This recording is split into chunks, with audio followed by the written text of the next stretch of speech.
מחברים בין אנשים לרכבים. איזה יופי זה, מקסים. וממש עשינו את זה זה לא לוח, עשינו את זה בסגנון של אתר היכרויות, עם לב, וצ'אט, ו-X, וכל החוויה היא על בינה מלאכותית והתאמות, כי אם נמשיך, אם שאת תצטרכי להחליף את הרכב, אז אני לא יודעת אם עתידי, אני רוצה יצרן ודגם ושנתון מסוימים. את תגדירי את הצרכים שלך, את תגידי, אני רוצה רכב משפחתי, אוקיי?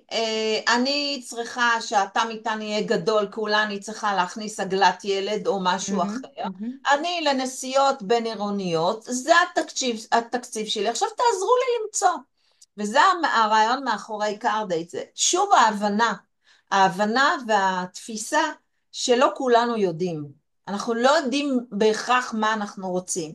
וזה כן, בגדול כל החשיבה לכל המוצרים שאנחנו מפתחים וככה ברעיונות, זה לבוא מתוך נקודת הנחה שבן אדם לא יודע.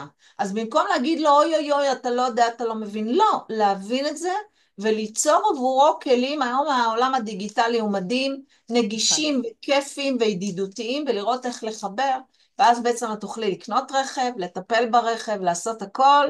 אנשים שעונים לך ככה ומנסים למכור לך כל מיני סיפורים, אז אני חושבת שפלטפורמה כזאת זה משהו אז את מדהים. מבינה גם פה, שירלי, כן, כל הכלים קיימים. כן, אפשר להוציא היסטוריית תביעות של רכב, כן, ולדעת אם הרכב עבר תאונה, לא לחכות שיגידו לנו, לא לחכות גם לבדיקה. כן, לדעת עוד מראש, זה עולה 10 שקלים. עשרה מהמם, שקלים. כן, להוציא פלט של היסטוריית תביעות, ולראות אם הרכב עבר תאונה, ואם הייתה תביעה ביטוחית. אז אומר שהרכב עבר תאונה. כן, או לבדוק אם יש שיעבוד על הרכב כדי לא ליצור מצב של חלילה לקנות.